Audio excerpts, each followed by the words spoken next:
Hey, good morning, folks. Welcome back to the farm. We have a beautiful day out here. So we're going to do some outside work. Stick around with us and we'll let you know what we're going to do.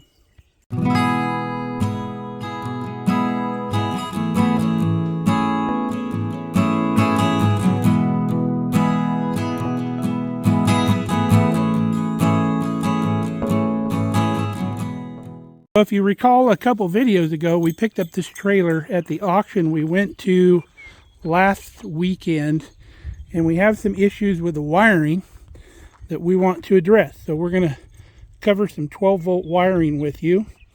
You can see that somebody has removed the plug, probably to put on another trailer. Another thing, if you remember, we have this project trailer here that we picked up late last year, and it was too cold to work on it in the shop. But this is an old light stand trailer that you see has like a generator on the inside and a big tall light pole that goes here. But it was stripped down, and somebody was selling the stripped down trailer chassis here. And we're going to use this for just a runaround trailer, like to pull behind a four-wheeler here on the farm. So it does not need any lights at all, but it has the light plug that we need. So we're going to remove that off of this trailer. I'm going to cut it long because this wire goes way back in there, and keep that wire intact as long as we can get it. Now, all of your trailers that you hook up to your vehicles are either going to be a 4-wire or a 7-wire plug. And the 4-wire plug is generally going to be a flat plug like this one here. So you see that's a 4-wire.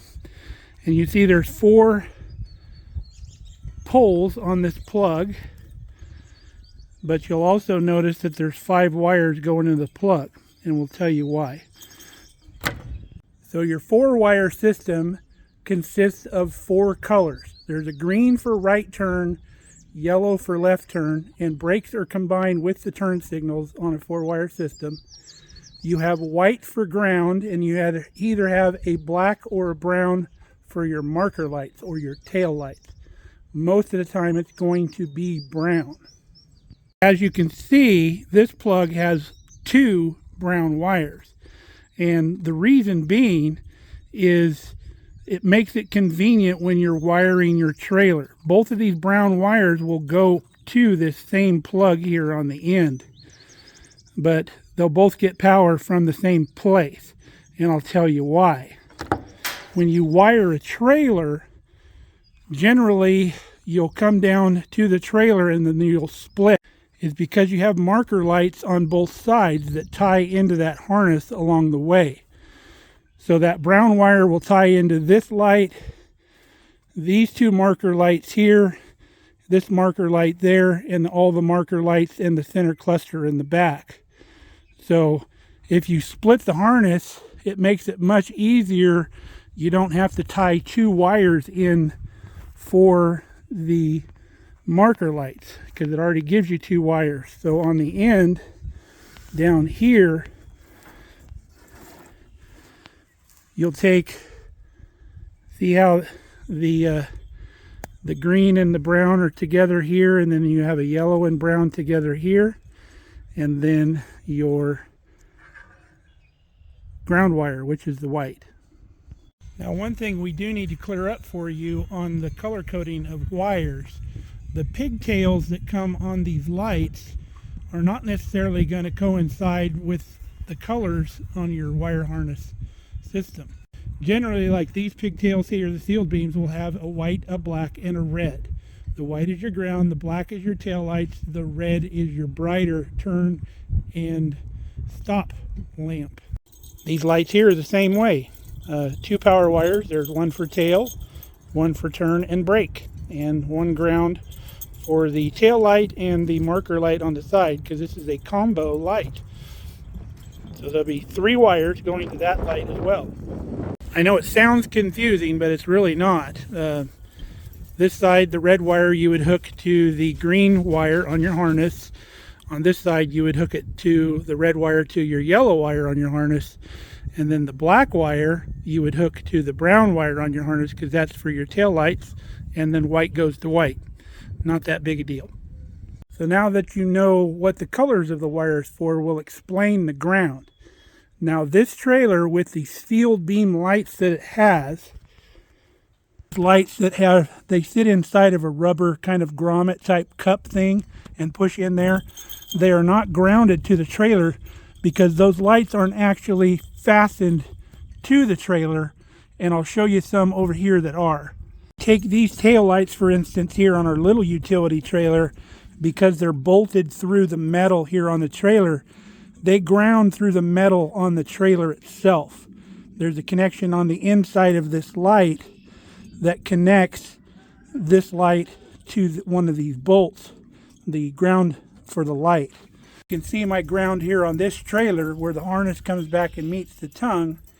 I've got a grounding lug there for our ground wire. So with that being said, when we hook up the new harness to this existing harness here, we don't have to run a ground to the trailer because this ground goes to every light on the trailer.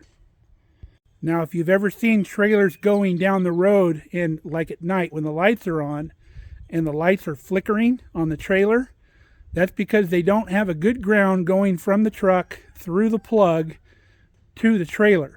What's happening is the trailer is grounding through the actual ball, the hitch ball, and as that hitch ball bounces around and breaks contact with the hitch between the hitch and the ball, it loses ground. So that's why your lights flicker going down the road.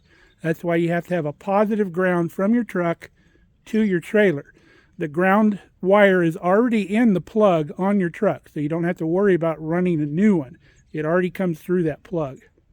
You'll see here on my Chevy pickup, we got the 4-wire plug here and the 7-wire plug down here.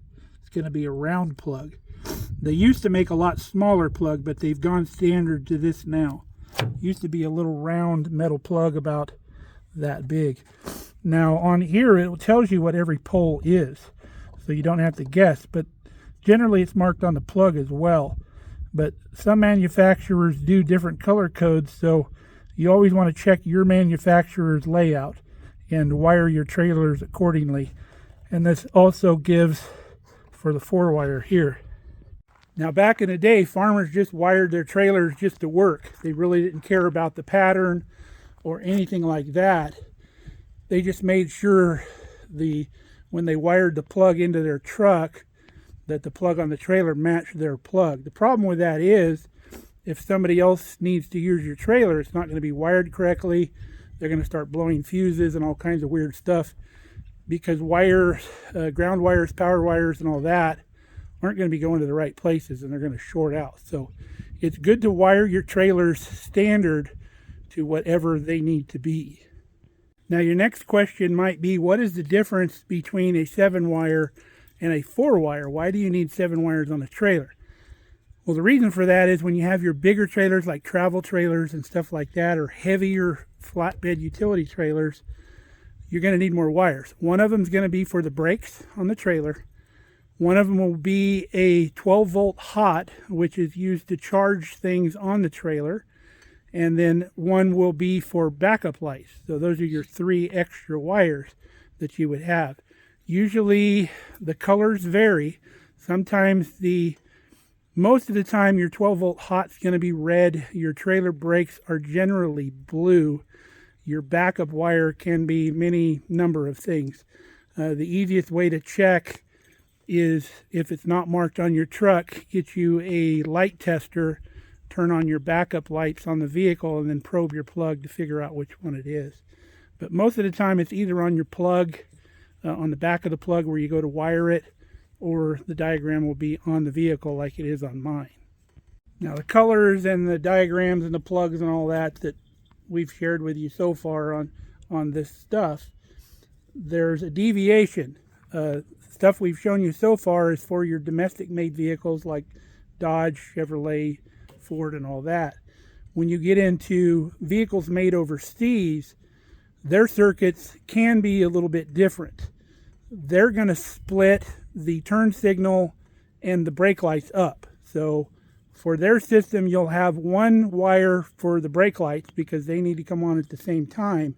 and then you'll have a separate wire for the left turn and the right turn. So technically their system would be like a 5-wire system, because you'd have that extra wire for the brake lights. Now, if you do need to pull a trailer with a foreign vehicle, if there's not already a plug on the vehicle itself, which there should be, which should have like the converter built in, they do make the converters where you would run in the existing wires from your pickup, and they change it over to a regular American system here, so everything works correctly. Now, if you don't have the plug on your vehicle, you can buy both sides of this, and a lot of times you'll just see this plug dangling out from the bumper. You can buy both sides. So from the truck, you only need one taillight wire, and you can see once it gets through the other side, it turns into 2 taillight wires, and then this just plugs into there. I always consider this the male on the trailer and this the female, because this has more male ends exposed. Now, they won't have this pin exposed all the time. So like if you look at this plug here, that pin is actually encased just to keep it a little more safe. But this one here actually has the case covering the female portion of that. But either one of these, this one or this one, will plug into that. It's not a problem. So we've decided to splice here instead of splicing down there, because if I need to get to it later, it's all right here where it's easily accessible. So we've got our harness cut loose. So we need to strip the insulation back now. The best thing for that is a razor knife, and make sure you set your razor knife to where the blade is just barely exposed like that, because you just want to cut the insulation. You don't want to cut the wires inside. And you can set it, there's a notch to where you can set it at that position. It's not going to push back up in. So we'll just take this and slice the end of that and expose those wires. So now that you got the wires exposed, you just use a wire cutter and cut this insulation back about here. So after you get your wires exposed, you get your wire strippers, figure out which gauge your wire is. This is 16 gauge wire. And then you want to strip off, using the number 16 hole there, about 3/8 of an inch of the insulation off of all these wires. And then the next thing you want to do is you want to come in here and twist the ends of them so they're nice and tight and you don't have any stray wires.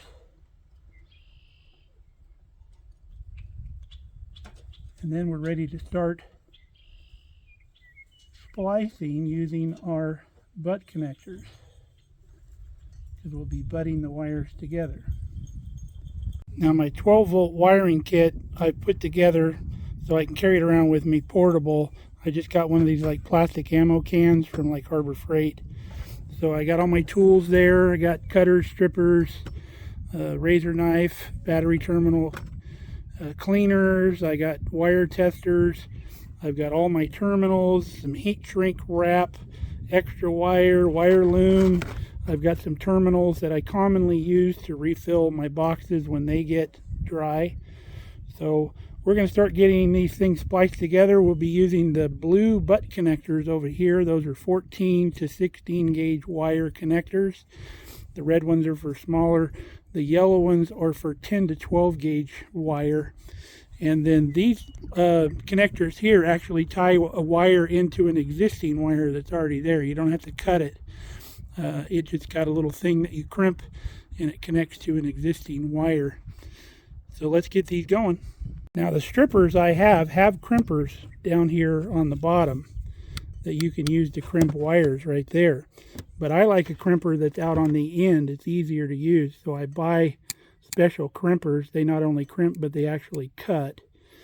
But these are a lot easier to use than trying to feed this thing down through the wires. Okay, we've got our whip, and we made it long. Make sure we made it long enough to get to where we need to go on the truck. And we've got our connectors put on our whip. Now you can see, hopefully, let's see if we can get this thing to zoom correctly or focus. Those connectors, see how they got a real good positive connection on those? And you want to squeeze those a little ways in, because the metal inside of there that actually makes the connection doesn't come all the way out to the end of those butt connectors.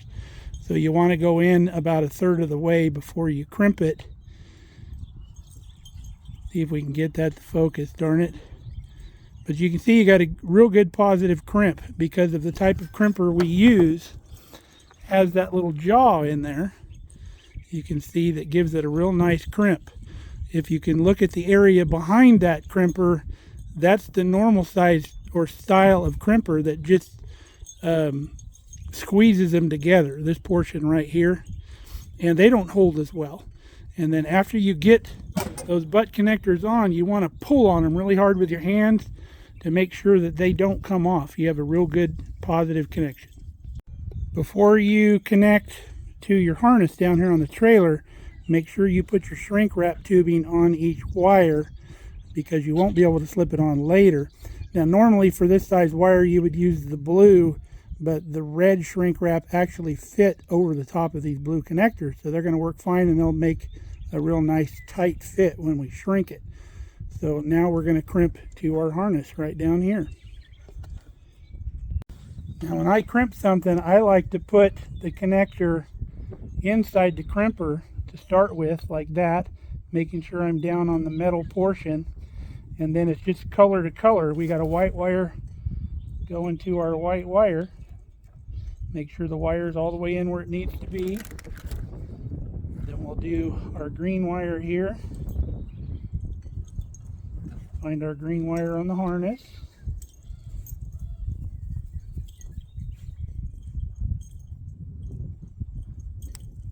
Got that one.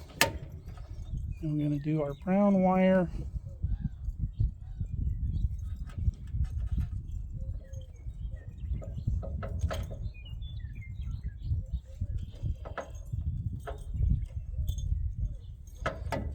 And then our yellow wire we need to twist again because we bumped it.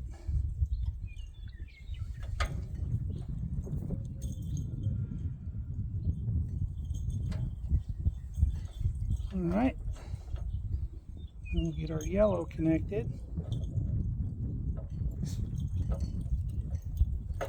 Alright, there we go.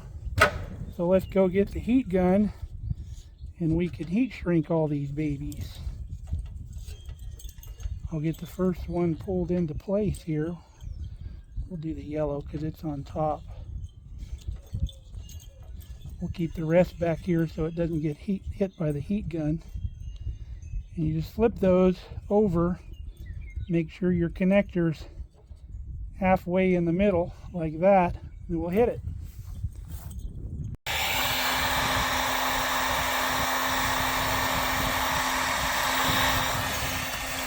See that they're all nicely heat shrinked. You want to make sure you get around both sides of them so they seal up real good. So now what we're going to do is we're going to protect our wires even further by putting what's called a loom on it. Now they make fabric loom that you need to put on ahead of time, and then they make also this split loom that's got a split in it, which is what we're using.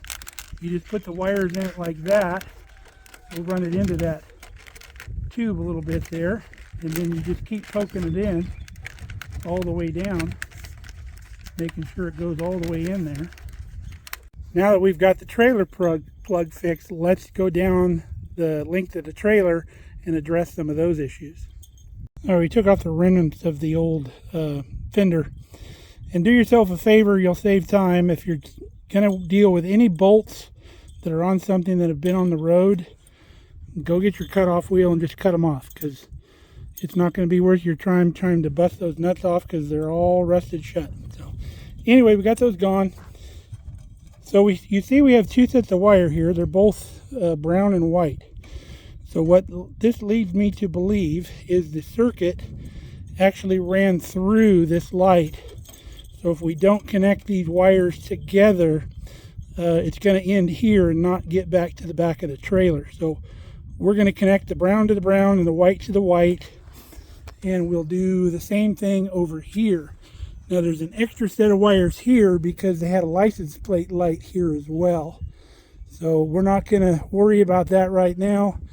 and these wires are still connected, so we'll just wrap some electrical tape around here, kind of tuck it back into that pipe there, or that square tube, and those will be fine. We have the same issue on the other side. The rear one still has the plug, and the front one looks just like this, so we'll be duplicating this on the other side. All right, hopefully we have all of our issues worked out on this trailer, so the only thing left to do now, hopefully, is to back the truck up, plug it in, make sure they work. Got our trailer plugged into the truck. Now on the newer trucks, you can go to your home screen here on your infotainment system, hit the trailering button, and then start, and it will cycle through all of your lights. All right, front marker light is good. Rear marker light does not appear to be on. We have this marker light, that marker light. It's doing right turn there. Brake lights. So this big light here is not working.